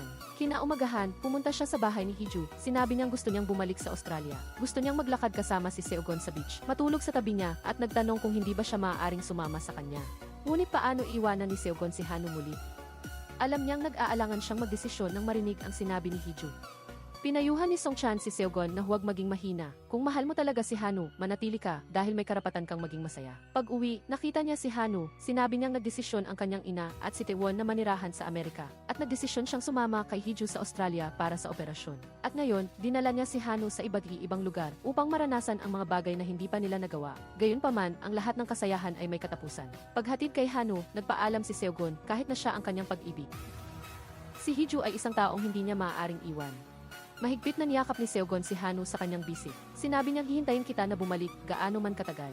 Pagkalipas ng ilang taon, sina Jongha at Hanu ay itinuturing na ngayon ang isa't isa bilang matalik na kaibigan. Samantala, sa malayong Australia, si Seogon ay nakatira pa rin kasama si Hiju sa lumang bahay. Ngunit pag-uwi niya ngayon, wala siya roon.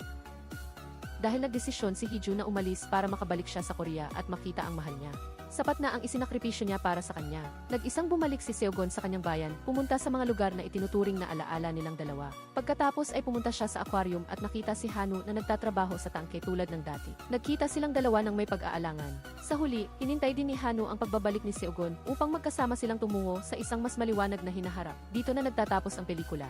Kung nagustuhan ninyo, paki-like, i-share at mag-subscribe sa aming channel para suportahan kami. Salamat sa panonood.